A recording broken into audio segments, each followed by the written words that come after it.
All right, hello everyone and welcome. Thanks for your patience as we're trying to figure out some audio visual things. We are getting started and I know people will still be joining. And before we get to our speaker today, I have a few housekeeping items. First of all, welcome. Thank you for joining us. This is supporting underrepresented students in the college admissions process. That's the topic today. This is part of the Minnesota Goes to College webinar series. And I think by now most people know what Minnesota Goes to College is. It is our statewide initiative for college-going efforts, including college application, which is College Knowledge Month, FAFSA events, and Decision Day celebrations that happen throughout the course of the year.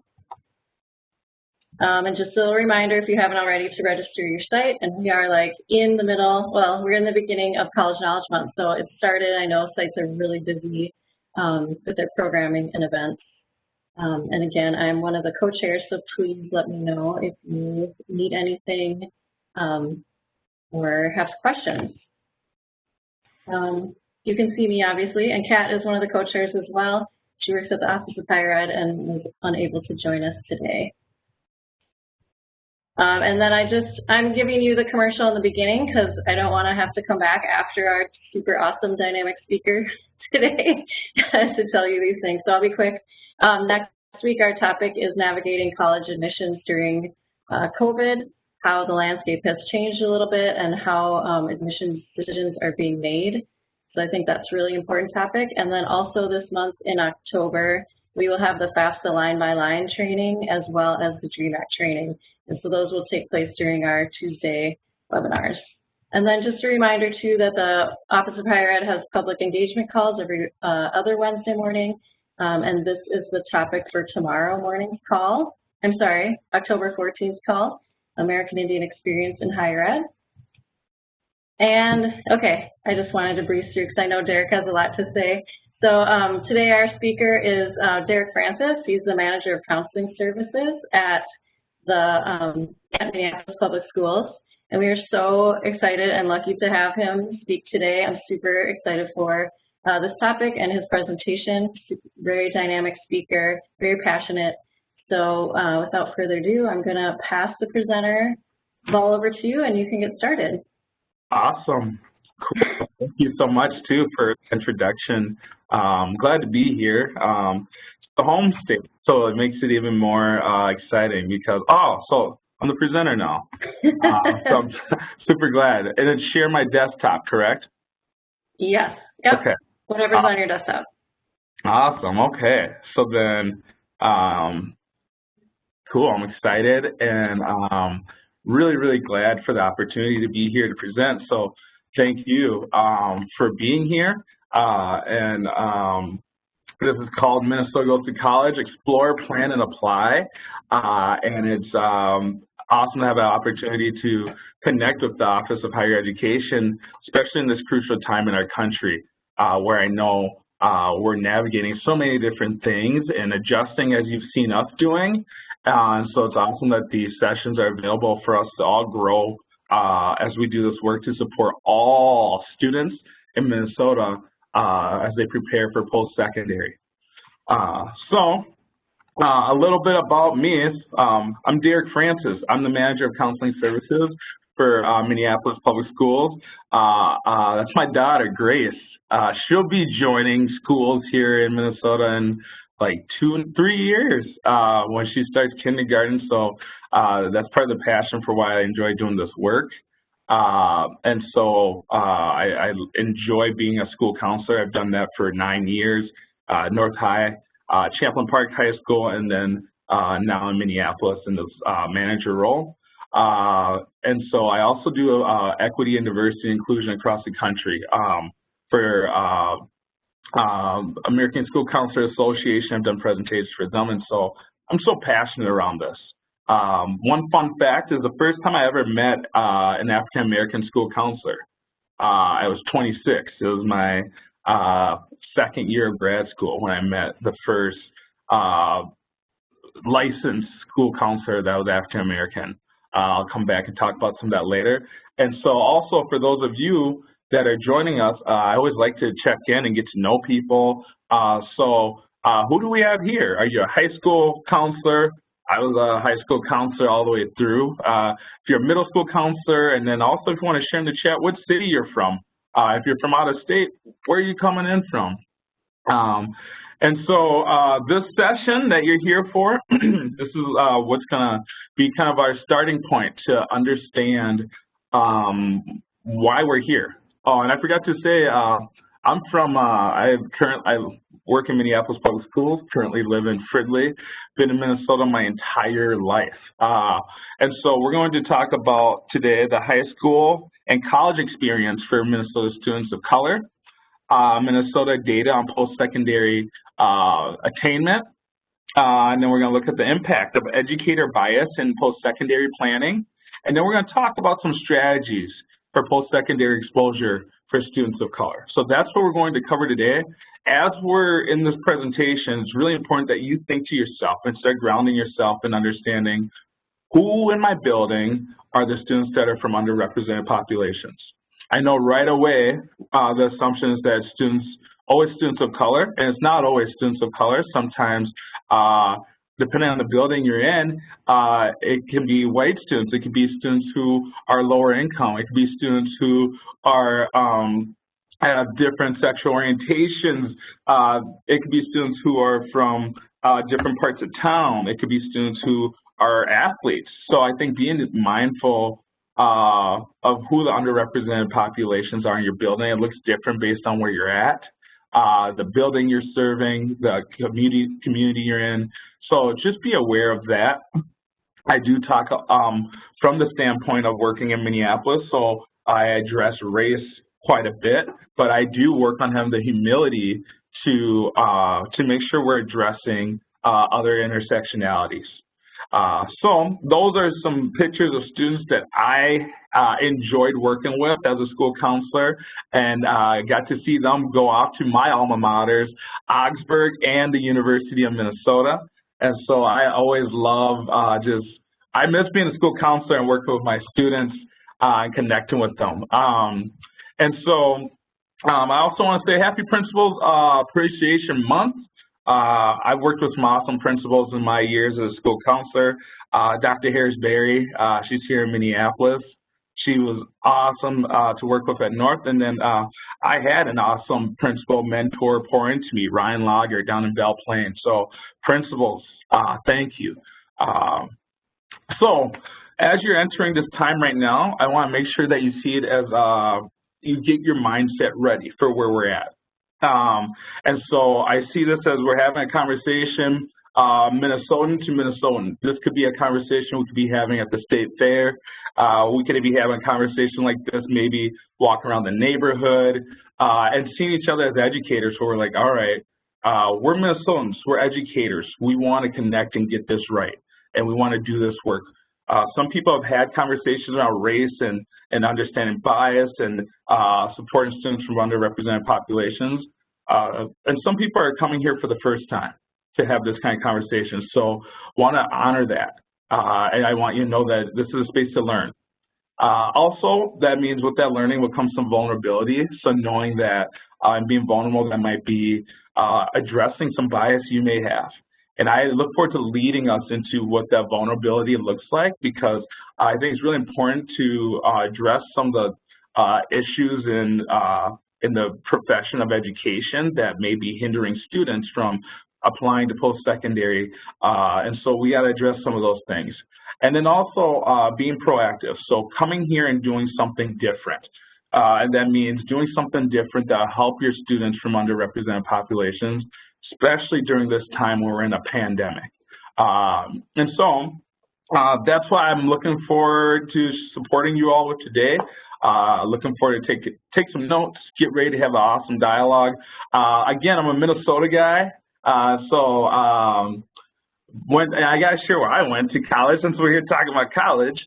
I went to Augsburg, the Augsburg University for my undergrad. And so this year, I love playing basketball. And you can see I made the all-conference my sportsmanship team. I was always trying to be nice and stuff, and so somehow I got that award. So I shared that because I went to Oxford, played basketball there. And then the second picture here where I went for my grad program is the University of Minnesota, Twin Cities. And so I had a chance to go back and speak to some students in that class. And so I went there for my master's program. And I share that too because that's another way to get in the pattern of sharing with your students. I make sure when I do professional developments or when I do lessons with students, I always let them know where I went because it invites them, especially students of color. If they see me, or if you have staff of color in your building, or you're a person of color, when you share with students from underrepresented populations, and especially for me, students of color, where I went, what my experience was like, how I liked it, what I didn't like about it, that helps them begin to envision themselves being on campus, going to that school, knowing they have someone to talk to, because not all the time do our students from underrepresented populations have someone that is well-versed in understanding post-secondary. So that's where we need to come in as educators. So then why is this important? Why is it a conversation about supporting students from underrepresented populations in higher level classes? Couple things. I think it's important to understand the climate we're in, the social climate. If you're mindful of Maslow's hierarchy of needs, that sense of safety and belonging is huge. And over the past years or so, past 10 years, the demographics in Minnesota has increased, and around our country has increased in a diversity. And so with that increase in diversity, unfortunately, we've seen an increase in bias-related crimes. And 60% of those crimes are race-related or ethnicity or ancestry. So if we're supporting students from underrepresented populations, we have to be aware of some of those biases and stressors that those families and students are experiencing. So even though our country's become more diverse, we have to be aware of some of the microaggressions and bias that exist, not just in the lives of the students, but in our own selves. So we'll talk about that. Also understanding that there are gaps in post-secondary applications, and that's based on race. So racially, there's statistical differences of the chances that you'll fill in an application. And so I think it's really important because we want to have it where there's not any of those gaps, where we should work hard every day to a point where there's zero differences between race of students and their applications to post-secondary. And so I don't rest till that work is done. And so I think it's important for us to also know that our education field currently doesn't have as much diversity in it itself. So getting obviously more people of color graduated into programs will help increase our education and our other fields of employment.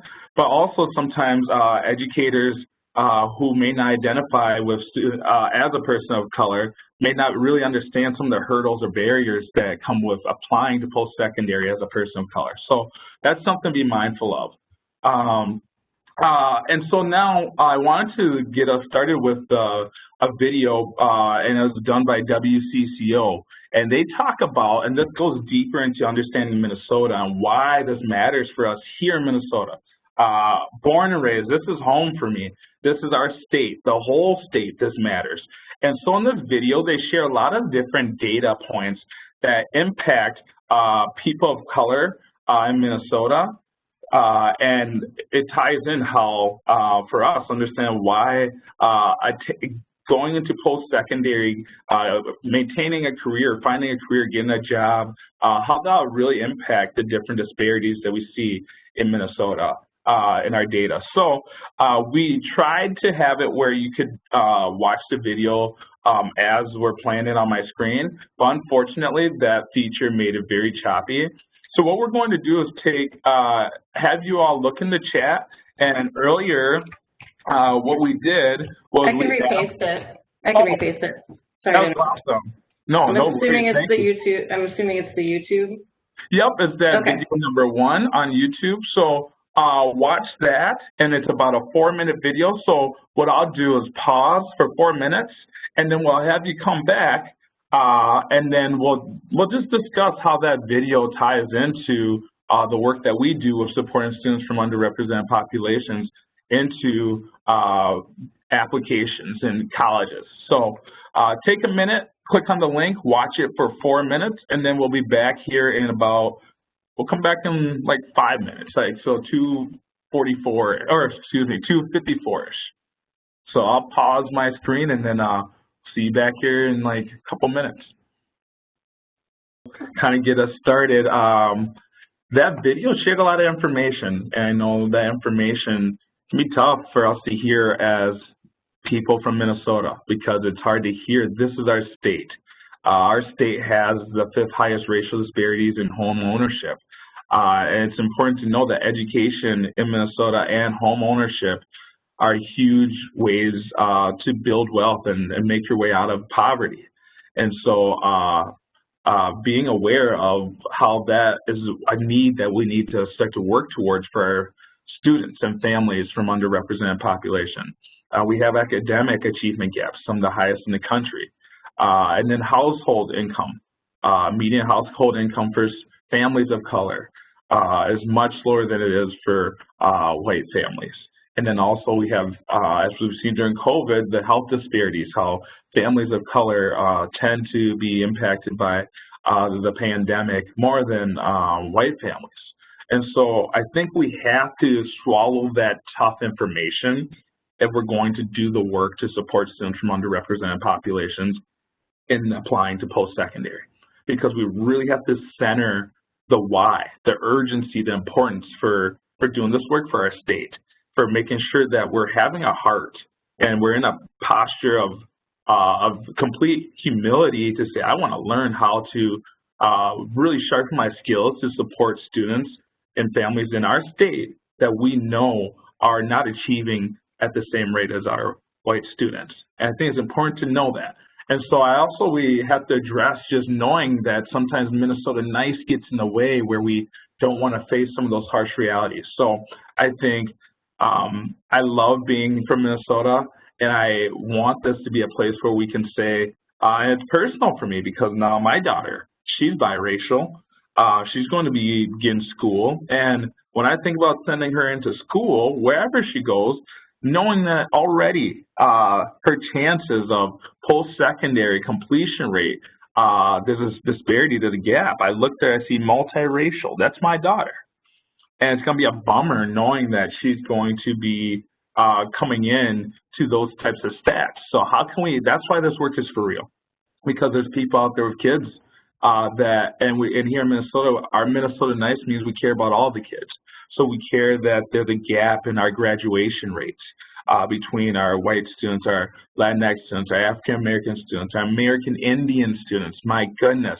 So even for me as a person of color, I have to have a heart for our American Indian students because they are struggling with graduation rates. So that's something we got to be mindful of. It's not just our white colleagues. All colleagues from different backgrounds that work with students must know the urgency of doing this work and know that the disparities impact our students and their families and how they're able to provide and thrive in our state. And understand that historically there has been oppression. There has been race and racism that we need to address. And it starts with at that personal level. If we're going to do this work, you have to be aware of these things and continue to be on the journey to learn and grow. Understanding that race is that social complex that has been coming up a lot more and probably in more spaces than some folks have experienced before in their life. And so it's knowing that race is that social construct of identifying people based on their physical skin color, and that there's privileges and that there's biases associated towards people based on their race. People treat people differently based on their race. We have to be aware of that when we're doing the applications with students. Knowing some of these things that students are feeling maybe when they come into our office. Maybe aware of our biases. My goodness, I know I have biases, and sometimes I have to check them. And so being aware of, am I biased when I'm working with a student and helping them pick a post-secondary institution? There's many students that will share that they don't always feel like their teacher or their counselor has the best thoughts about them when they're helping them apply. They might think like, oh, you know what, I don't think this student can really do that well here. We have to be honest, or if we hear those things from colleagues who don't fully have the best intention or beliefs about our students of color, we have to realize how that impacts the percentage of students who are applying to post-secondary, is your belief in them.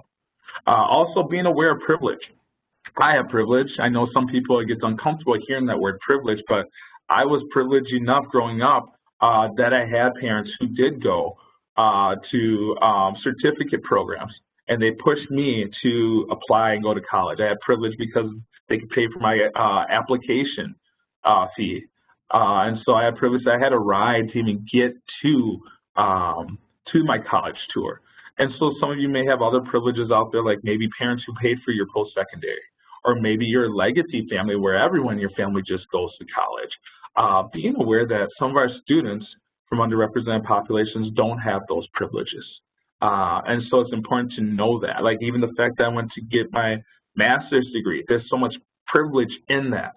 And being aware, if we're working with students from underrepresented population who maybe don't have that much experience, or people in their family who have gone to post-secondary, if they're first generation, then you have to be aware that some of that privilege might be impacting how they see themselves getting to post-secondary. They may not see and understand fully some of the ways to get there because they haven't had the same privileges that other people and other students in your school may have. And that's something else to be aware of, which students in your school hold the privilege and get more maybe support and attention from you as an educator. And be aware of addressing microaggressions. So here's some examples of, and I'm a school counselor, and so I want to make sure that we're aware of how we can address bias and racism in school counseling, because it really does impact even getting students to who is getting an opportunity to get support for during their college applications. Who's even getting in your class, in your office? Who are you calling down? What classes are students even being placed in to put them in the best position to get into higher level classes, or into higher education institutions? That class, as a school counselor, when you're scheduling students, my goodness, that's their opportunity. So you need to make sure you're evaluating, are we having students from underrepresented populations even in our higher level classes to give them the best opportunity as applicants to post-secondary? It's important you check your beliefs about students. And unfortunately, I've heard times where staff don't believe the most in students, or even I've had friends who've shared, goodness, I had a high GPA in high school, but my counselor kept recommending I go to a 2-year. They kept being defensive when I would ask them, hey, why do you want me to go to that school when I feel this is a better fit for me? And so I think it's important that we're aware of biases we put on to students. And so I think also when we think of bias, when we're aware of our biases, especially in this time of our transition in our country with doing in the aftermath of some of the events that have happened this summer, and we're in a season of a lot of unrest. And I know as a school counselor, even the energy in the buildings where I see a lot of bias sometimes has nothing to do with education. And so I think I'd be remiss if I didn't bring up that in this season, we have to be aware of how words are landing on us. And I know someone's looking at the screen right now, and one of these two might be causing some type of tension or bias in you.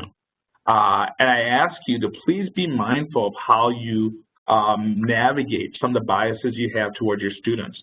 I remember as a school counselor at Champlain Park, I had a student that came in and he was wearing a hat. It was hot after the election. And I'm not getting political, but I want to be mindful that sometimes those things trigger bias in us, where we see a student and they're maybe wearing a certain hat, maybe wearing a certain shirt. And in the season we're in right now, as educators, we have to be aware of how that bias can impede a student who's looking to apply for post-secondary, how that can be hurtful to a student, and how that can get in the way of navigating the post-secondary process for students, and that adds to the gap. So be mindful of whatever bias you may feel, myself included, because I had to check myself when I had a student come in, and I had to realize, goodness, am I going to be biased towards this student as he's coming in sharing the hurts that he's experiencing in school and how other kids here are treating him because of the shirt he's wearing?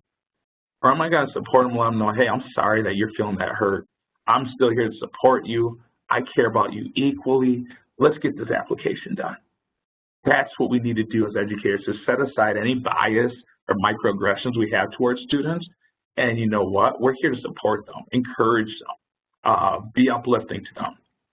So I think it's important that we're aware of how racism, privilege, and bias appears in higher education. It's really important to be aware of the environment that is being set up now and for students when they're applying. If you ask any student of color in Minnesota, a lot of them, about what school. So you gotta know, kids talk. And I even know, and maybe it's a people of color thing, but we feel the environment. And so understanding how is your school environment for students of color? And even when I take students on tours, it's a whole different feel going to Augsburg. And I love Augsburg. I went there. I'm not giving it just a shameless plug, but it feels so much different going to Augsburg for a tour and the feel and the welcoming environment than if I were to, when I've taken students on college tours to maybe, let's say, a smaller town college, or to be honest, I've had even schools in the city, like a Bethel or Northwestern or even St. Thomas. No shade to any of them, but just know students feel, especially students from underrepresented populations, especially students of color, if they are on campus and don't see a lot of people that look like them, or people working in the building that are reflective of them, or interacting with students, or if they walk in and everyone's staring at them, students feel that. And there are colleges and universities right here in Minnesota that happens. And it happens not just from students, but also staff. So being aware, is your staff ready to have some of these conversations? Because if you want more students from underrepresented populations on your campus, you got to be ready for them. You got to make it a safe environment. Also addressing some of your financial aid decisions. I always say there's so much more of an urgency to fund students and get them financial aid. And I know students of color are starting to apply, but I think trying to help get the word out about how much opportunity there is for financial aid, what ways you can get more students from who don't have that financial wealth from their family upbringing, get them more aid. And then also understand the lack of diversity in the student body and in the programs. And this is all the way up until this is all the way even in master's and graduate programs, because we don't want to just get students of color into undergrad. We have to start looking at the master's programs too.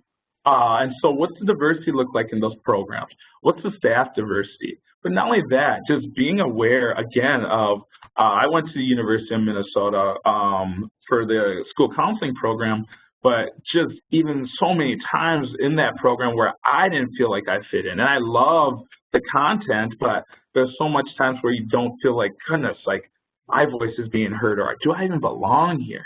And so it's really important that you're aware of some of those feelings for your students and how they feel navigating campus. And then also privilege shows up in higher ed with legacy families and the alumni base.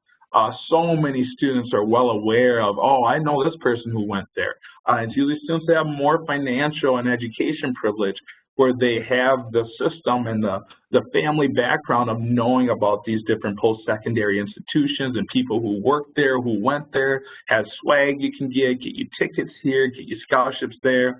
Those things help so many students more than we would ever know.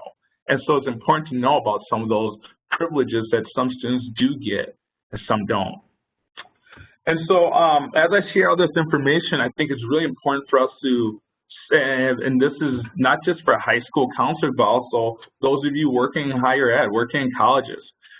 You need to be aware of what your high school students are experiencing and feeling right now in Minnesota as of 2020. What have they gone through? What's the racial climate in your schools, in the schools?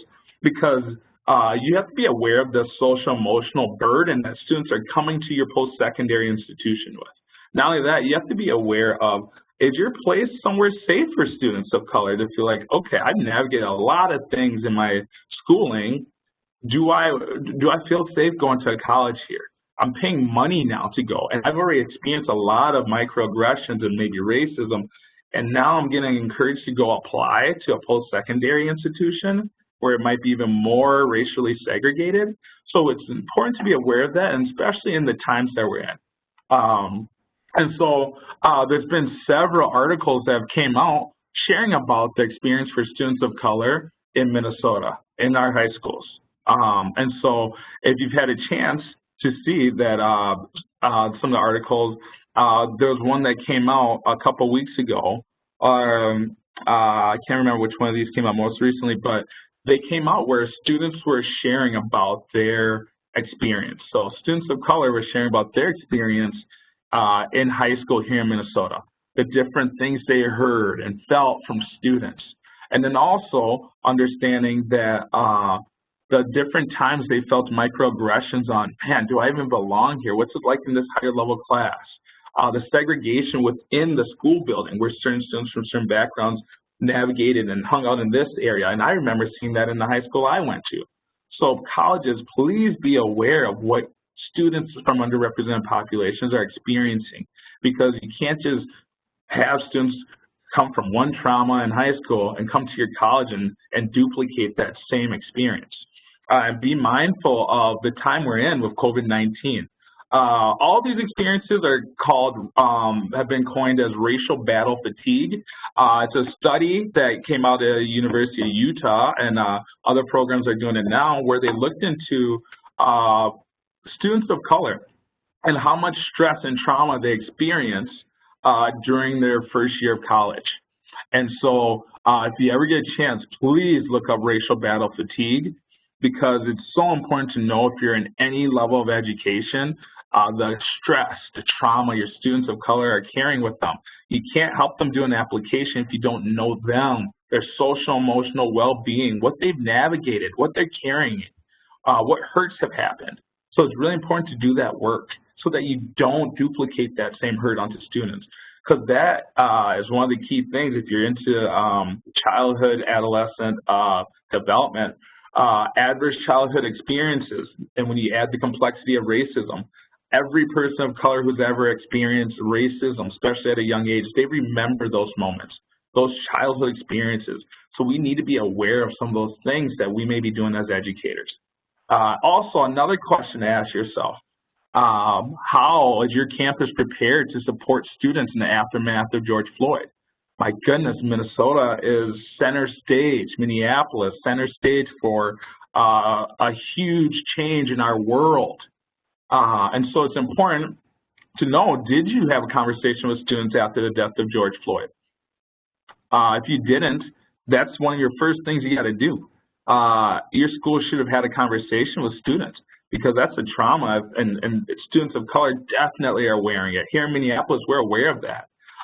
If you did have that conversation, I would imagine there might be parts that are challenging, which is good. We have to have those kind of conversations. How was it for you? It's so important that you know this impacts students when they're applying to schools. That sense of safety and belonging and home when they're applying has been impacted. That where is safe? Where is home? Will I experience some of these same things wherever I apply? Those are considerations that you have to be mindful of for your students. And then be aware of your own institution. What is your institution doing to create spaces for conversation about social justice and race? It's one thing to get students of color onto your campus, but you got to retain them. And retain them means understanding them, respecting them, seeing them for who they are. So understand the hurt, the grief, the trauma. Here's the map of the two areas during the summer where there was a lot of activity with peaceful protests and some of the unrest. So where George Floyd was murdered, right at Cup Foods, Minneapolis, we have Wellstone International High School, which is 0.7 miles away from there. So that means we have students and families that live all around here. Not only that, South High School, 0.7 miles away from where the target had experienced a lot of the civil unrest, and people were sharing outwardly the emotional trauma and stress that they feel from seeing the events of George Floyd. So be aware that that healing doesn't happen overnight, especially when these students saw this happening out of their front door, not on CNN, not on Fox News. So we have to be aware of what we're bringing in, what traumas they're coming in with. And I haven't even brought up COVID. So imagine that's what you're bringing onto campus. So I ask you, Yes, it's one thing to do the application and get our babies, our students of color, our underrepresented students on your campus, but man, take care of them, protect them. There's a video, and I really hope, it's a minute long. Let's have folks go watch it because this video really nails home the feel factor for, and I like that it shares how youth are feeling because youth are able to understand what's going on with things in our world right now, but also you can imagine if that's how they're feeling, imagine how the older students are feeling. So take a moment. I think it's in the chat, this second video. There is a, oh yeah, it is. There is a little bit of, I'll give you 2 minutes, give you a 3:15. There's a commercial on it to start, and then it plays the video. So give it another 20 seconds, and then we'll come back and let's dive into some strategies. That video, though, before I move forward into strategies, I think it's important that we're aware of the realness of that video. My time here as a school counselor and my connection with students and counselors and staff here in the Twin Cities area, and even counselors outside the Twin Cities area, they share the importance of hearing our students and how they're feeling right now. And I think that is of most importance as you're working with students from underrepresented populations while they're applying. Take a minute and just say, hey, I saw some stuff that happened this summer. I saw some things on the news. And not just students of color, because this impacts our students from all different backgrounds. And if they're going to be college and career ready, having these kind of conversations and critical reflection is huge. So I ask you, how did you feel? How was that? How were conversations for you? Do you think about it anymore? Those are some of the things we can do if we're supporting our students, not just help them with the application, help understand who they are, their experiences, what stresses and traumas they've experienced. So let's get into some strategies, because I know there's probably a bit of folks who love strategies, nuts and bolts, note-taking type of people. I got you. Here we go. This is an article and some key points from Dr. Cheryl Holcomb McCoy. She is the leading African-American school counselor, most prominent one in our country of all time. And so I've been lucky enough to work with her as well. And this article has been groundbreaking, came out this summer. And she talks about the different barriers that are in the way for students from underrepresented populations as they apply for post-secondary. So I think one of the things is looking at your staff. Minnesota has one of the biggest gaps in educators of color. I mean, ask yourself, how often have you worked in a building where there's people from different backgrounds? And just knowing that connection and understanding with students is important. So that's a barrier systemically to be aware of. As a building, it's important that you have specific strategies to support students of color in higher level classes and in higher education. And so it starts there. How are students even getting to those higher level classes? Is there a seat there for them? Are you proactively inviting them to take those classes? But then I think it's really important also, once you have students in those higher level classes, how are you supporting them? What's the environment there like for them? I think it's also important that, and this is really nuts and bolts this time of the year, is the college application and FAFSA process support. Many times our students from underrepresented populations are first generation students and they're students of color. And so not knowing or having someone that has filled out a college application before, that alone can be a barrier. And then, so sometimes it might seem like you're feeling like you're hand-holding, but you got to imagine, this is new. You may not have someone at home to really help. Or if you do have someone at home, life circumstances right now during COVID might be different. There might be other siblings at home needing support. So how can you give more of that intense, hands-on, individual support and identify which students in your building are students of color and have they applied yet? I would, as a school counselor, I would pull up a list of my students of color to disaggregate the data. Who hasn't applied yet? That's part of the way you close the gaps. The students who are, especially students who you know have potential for options, speaking into them, those different options they have for post-secondary. Helping with the FAFSA process. My parents had no clue how to complete FAFSA. So I had to do it myself, and I used to go in and get some support from the Career Center at my high school. But man, if I didn't have, and I didn't fill mine out till May. So imagine how many students may not know how, and I knew I was going to college, I just didn't know how to do it. I didn't know what I didn't know. I didn't even know I needed to fill it out. And so it's really important that we do that early education and exposure and not wait till high school. And that's something we need to work on here in Minneapolis too, is having school counselors at the elementary level, because that way students, when they get to college or when they get to high school, that shouldn't be their first time they're hearing about FAFSA or application or scholarships or tuition.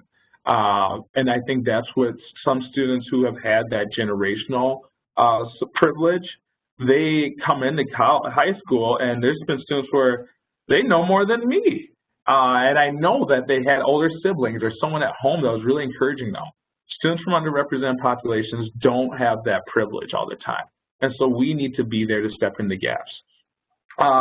Another thing now is proactively thinking about yourself, because you can have all the tips and tools and strategies in this world, but if you as an educator are not able to understand your relationship and your connection to people from different backgrounds and how that's playing out in your work, I think that you have to be aware of that. So also when working with students, be aware of the school climate.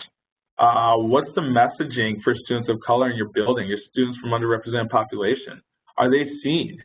Are they addressed and noticed when they're having issues in school with doing post-secondary, with applying? Are you intentionally reaching out to those students? One of the key things I hope you take away from today is having that humility when you're working with students during their post-secondary option selection. And when I say having humility, it's to say, you know what? I want to understand you as a student and your life and your expectations and desires for post-secondary. And so seeing it through their lens, and especially if they're a student from a different racial background, seeing what are some options for post-secondary they would like. Because not all the time are the options in Minnesota. Minnesota is predominantly white for our institutions, and for some students, going to a school that's more racially diverse really increases their sense of belonging and their abilities to be successful in school. So have the humility to say, you know what, I don't know what it'd be like to go to the University of Minnesota or go to Augsburg. I'm not sure what it looked like for me going there or what difference it'd be like. But man, help me understand, students. Help me understand so that I can better support you of finding post-secondaries that line up with you and your interests, because we want to make sure our students of color feel like they can be successful and not just attend a school. So that means we have to expand our post-secondary knowledge, know more about schools, know more about their climate for people of different backgrounds, and avoid the silence. If you're in a workspace that's not doing that right now, and maybe some of the things I'm sharing with you, you might feel defensive or you might feel like, oh, I don't know what to do. These are tools now that you have. So you no longer can stay silent because you're getting educated, you're learning. And I shared that intentionally because part of allyship, we need all educators. So white educators, you can do this too. Not just people of color doing the work for supporting underrepresented students, all people of all different backgrounds. And I shared the picture of my college roommates because that's something we leaned into, was that humility to learn about each other, to learn about the cultures that we came in with. And we learned so much more about the bond we had as roommates, as coworkers, as teammates. And so that's the richness of experience I want us to start helping all of our students get when they get to their post-secondary. And that excitement will be built to even go there if we start that in high school. Why would students want to go to a college when they've experienced all the stuff we just showed you that they experienced in high school in Minnesota? Why would you continue that? How are we being welcoming at our colleges? Do our colleges even know the experiences of our students of color? Because that's huge in retention. Speaking of retention, summer melts. If we're, this is work that's going to be even more important right now, is once we get students from underrepresented populations to commit to doing the application, to doing the FAFSA, to saying, yes, I'm going to go to that school, being aware that, goodness, summer hits hard for some students, and especially this past summer. The transition of, goodness, should I stay at home? Should I go to a 2-year instead? Should I take a gap year? It's important to be aware that about 40% of students drop out of college before it even begins. Local income students, 40%. And so we have to be aware of how we're catching students before they change their mind during the summer or have something happen. And so it's really important for, I'm putting this on high schools and the higher level institutions to build relationships with students during the summer.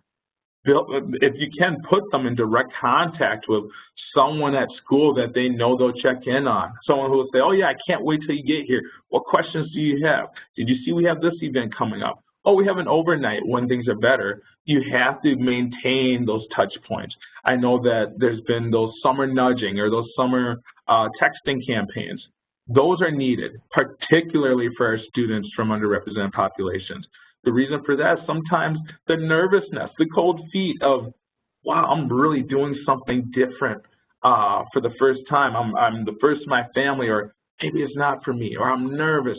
Or there's so many times just forgetting, like, oh man, I forgot this thing to do. I didn't know I had to do that. No one ever told me.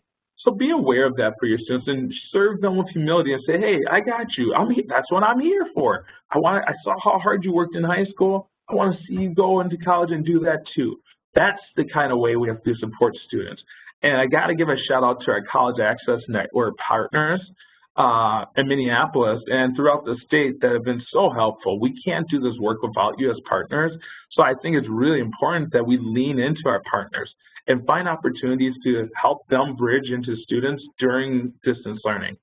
We don't need to create more barriers for our partners. They're here to help us. So if your school has any community partnerships that support post-secondary, tell them, hey, we want your support. Here's some students you can reach out to intentionally because our data shows they need support. That's the kind of work our partners can support us with too.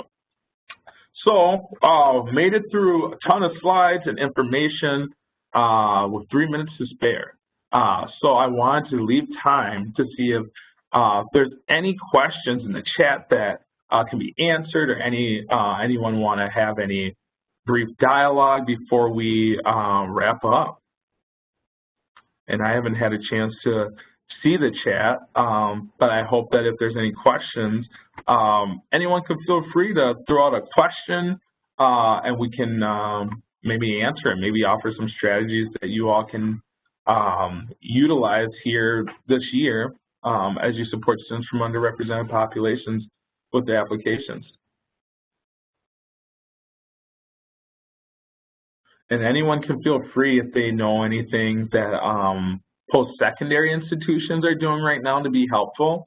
I know in Minneapolis College, when I connected with them today, they shared about how they're looking to support us in Minneapolis by reaching out to our Achieve Minneapolis College and Career Center coordinators and have a partnership where they're making the connection between the admissions staff and our students. So setting up individual times to meet with admissions or having several drop-ins so that students can have direct virtual connection with admissions staff. Those are some things that we're doing in Minneapolis. And so if you hear any other ideas or strategies that are working well or that are coming up, feel free to share that now as well.